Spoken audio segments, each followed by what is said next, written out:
প্রাণী যদি কোনো কারণে মৃত্যু ঘটে যায়, সেক্ষেত্রে এই নেতারা উন্মাদ হয়ে পড়বে, যেন তাকে স্বর্গলাভ করাবে আর তার বসস্থানে যেন তারা সাহারা পাঠিয়ে দেবে। এটা নেতারা পথে নেমে পড়ে আর কিছু বলিয়া আবড়ে দেয়, কিন্তু বাস্তব সেটা কঠিন। কারণ আমার রাজ্যে যেগুলো ঘটে সেগুলো দেখবেন এই নেতারা উন্মাদ হয়ে পড়ে, পথের দ্বারস্থ হয়ে এরা বেরিয়ে পড়ে। আর যদি কোনো ছবি সংক্রান্ত থাকে তাহলে এগুলোকে নিয়ে এরা একটা প্রচারের মাধ্যমে লড়াই করবে, তাতে তিনি মৃত্যুর পর, আমাদের হিন্দু ধর্মে মৃত্যুর পর একটি খই ছড়ানো হয় আর গলায় কিছু ফুল পুষ্প দিয়ে তাকে শ্মশান ঘাট নিয়ে যাওয়া হয়, শ্মশানে নিয়ে যাওয়া হয়। তাহলে এই ক্ষেত্রে আত্মা কামনা শান্তি আমরা তাদের সেইভাবে করি না। আজকে যেন সেটা একটা লজিক রাজনীতির মাঝে চলছে আর দুপক্ষের রাজনীতি যেন এটা একটা তরজার লড়াই করছে। কারণ এক্ষেত্রে ইসলাম ধর্মের দেখবেন যারা মারা যায়, সাথে সাথে নমাজ হওয়ার সাথে সাথে তারা ভাবে একটি নমাজ হয়তো পার হলেন আর পরবর্তী নমাজে তাকে বিদায় দেওয়া হবে, তারা এখনো ভাবে। কিন্তু সনাতন ধর্মের মানুষরা তারা কিন্তু এইদিকে পেছিয়ে হয়তো ধর্মের দিকে কোথায় এগিয়ে আছে জানি না, কারণ এরা ধর্ম ধর্ম করে চিৎকার করছে আর নেতাদের চরণে ফুল ফেলছে।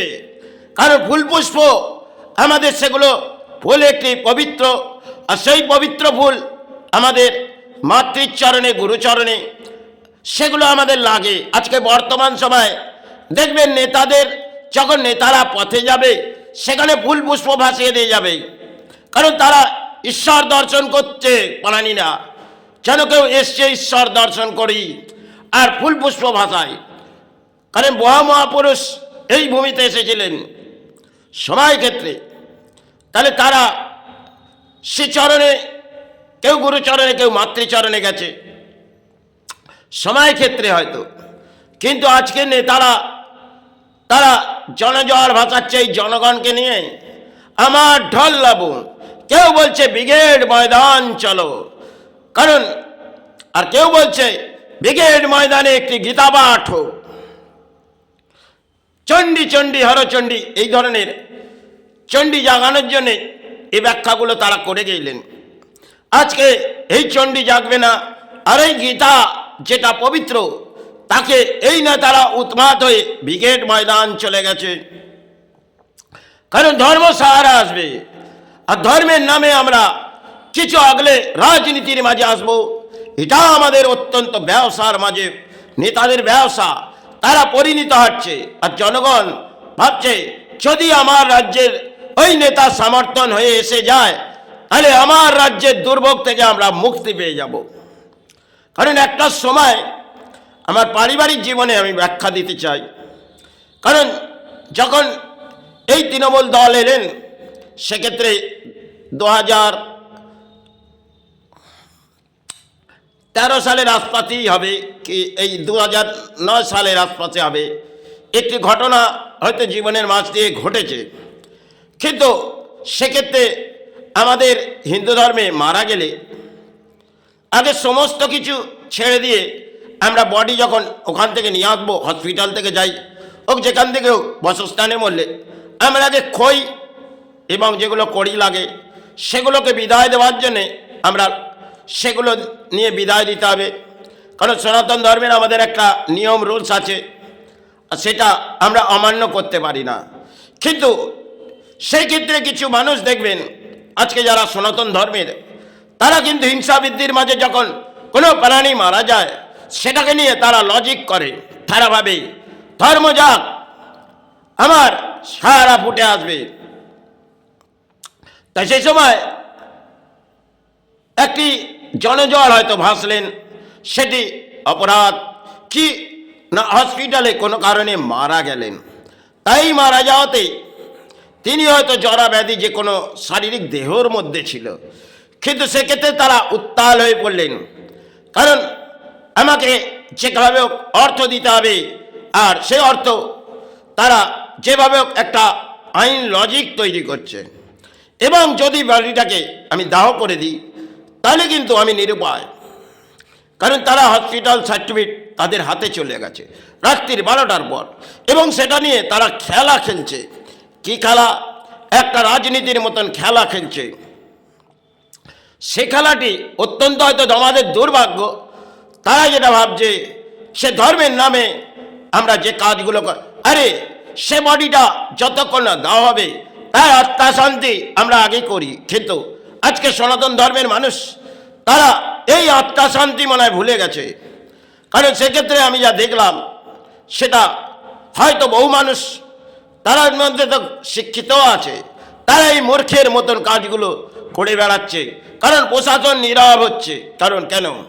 তাহলে সেই বডিটি ফেলে রাখতে হবে, আর সেই বডিটি ফেলে রাখার পরে সেটাকে পোস্টমর্টমে দেওয়ার নীতি রুলস রাখতে হবে। তাহলে সেটা প্রশাসন তখনই নড়ে চড়ে বসবে, কারণ যেটি একটি ব্যাধিতে মৃত্যু সেটাকে নিয়ে একটা রাজনীতির ম্যাচ খেলতে চাইছে। তাহলে সেক্ষেত্রে নীরব হয়ে থাকলে হবে না, লড়াইটা চালাতে হবে। তাতে ধর্মের মধ্যে বসে থাকা নয়, একটি লজিক। তাহলে তাদেরকে ব্যাখ্যা দিতে হবে। রাত গড়িয়ে যাচ্ছে হয়তো, এবং বডি আমার বসস্থানের পাশেই এসে গেছেন, কিন্তু তারা অদ্ভুত খেলাটা খেলছেন বটে, কিন্তু খেলার মাঝে আমিও খেলতে জানি। সে খেলা এমনভাবে খেলেছিলাম যেটা মাতৃ জানে। তাই তারা যে লড়াইটা করছে তাকে বিফলের পথ হাঁটাতে হবে। সেক্ষেত্রে তারা সনাতন ধর্মের নিয়ম রোজ ভাঙছে। তাহলে তাদেরকে সেই লজিকটা দিয়ে একটি খেলা, কারণ তারা যখন অতগুলো প্রাণী আমি একা, তাহলে কিছু একটা নিরুপায় হয়ে লজিক খেলতে হবে। রাত গড়িয়ে যাচ্ছে এবং একের পর এক প্রাণী সরে যাচ্ছে, কারণ ফুল পুষ্প নেই। আর যে খই দিয়ে বডি দাহ করা হবে বডি নিয়ে যাওয়ার জন্যে, তাহলে সেটা তো রাতে এগুলো পাওয়া যাবে না, গভীর রাত। তাহলে সেটি শুভ ভোর হোক, নিশ্চয়ই কিছু সাহারা আনবো। সেই লজিকটা করার পর ওরা আস্তে আস্তে সরতে লাগলেন, এবং প্রশাসন একটি ব্যাখ্যা হয়তো করলেন বটে, সেটা গ্রহণযোগ্য নয়। বডিটিকে আপনারা দাহন করে দিন। আরে যখন তার কাগজ তাদের হাতে, আর সেই বডি কিভাবে দেওয়া হবে? কারণ এটা তো লজিক করছেন তারা রাজনীতির মাঝে জনজোয়ার ভাসিয়ে একটি লজিক করে যাচ্ছেন। তো সেই লজিকে আমি কখনোই এতগুলো মানুষকে এই আইনের পথে দ্বারস্থ হতে দেবো না, কারণ আইনটা একটা খেলার মাঝে সৃষ্টি হয়ে রয়েছে।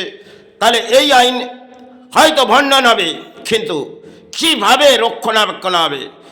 শ্মশান ঘাট হয়তো তাদেরকে নিয়ে বডি বাসস্থানে রেখে বহু লজিক হয়তো সেই জায়গার মাঝে করেছিলাম, কারণ যেখানে খই কড়ি বিক্রি হয়, ভোর ঘড়িয়ে আসছে, তিনি তো দরজা খুলবেন না, আর সেক্ষেত্রে সেগুলো পাওয়াও যাবে না।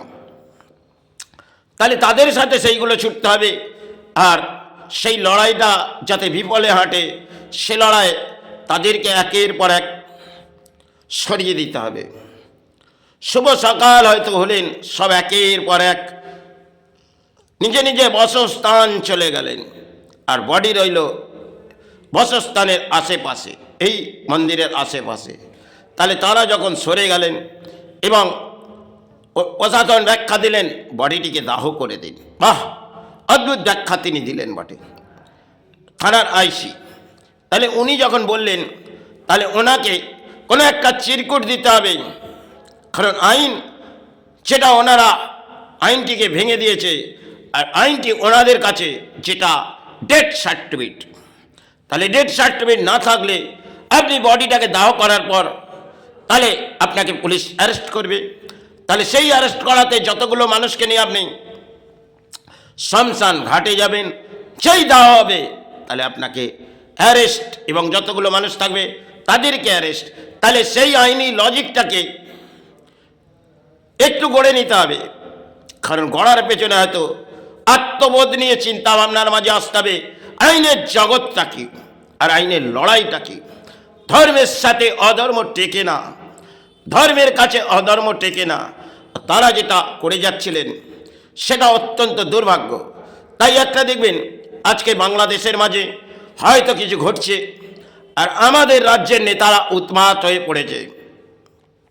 কারণ যদি তাদের সাহারা দেওয়া হয় তাহলে এই রাজ্যের মাঝে দিক চাই দেশের মাঝে দিক, কিন্তু ধর্ম নিয়ে যে এরা চিৎকার করে যাচ্ছে আর ওখানে কিছু মানুষ হয়তো মারা যাচ্ছেন, তাকে এরা একটা লজিক তৈরি করছেন, রাজনীতির লজিক।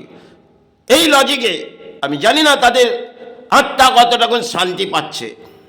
কারণ এই আত্মা, যে আত্মা চলে যাবার পর সে তো নিজের নিজের জায়গায় ফিরে যায়, আর সেই আত্মা এনারা চাইছে তাকে তাকে সাধনার জগতে যেন এরা সাধনা করতে এসেছে, এরা মহাপুরুষ এসেছে, এরা তার কিছু নিয়ে ক্রিয়া কার্য করে পথে ঘুরে বেড়াবে। এই তো নেতারা, এই রাজ্যের নেতারা উৎপাত হয়ে পড়েছে জনগণ। আর জনগণ বুঝছে সে কিছু ফুল পুষ্প নেতা যাচ্ছে তার চরণে ভাসিয়ে দিই।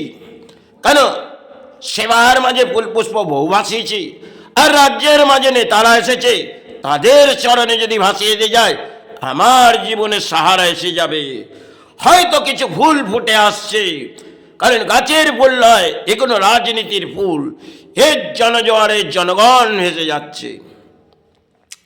এটাই তো পশ্চিম বাংলার এক ভয়ঙ্কর অদ্ভুত খেলা। তাহলে উনি বলছেন খেলা হবে, খেলা হবে, মৃত্যুর মুখে খেলা হবে, মানুষ মরবে আর রাজনীতি নেতারা উত্তাল হয়ে পড়বে। যত মরবে যত আসছে তত ভয়ঙ্কর এক অদ্ভুত রাজনীতির খেলা খেলবে বড় অংশের খেলা নেতারা। পরম দুর্ভাগ্য এই বাংলার, পরম দুর্ভাগ্য। যাই হোক, সেবার মাঝে আসবো মা, সেবার মাঝে আসবো গুরুদেব। এসো গুরুদেব এসো।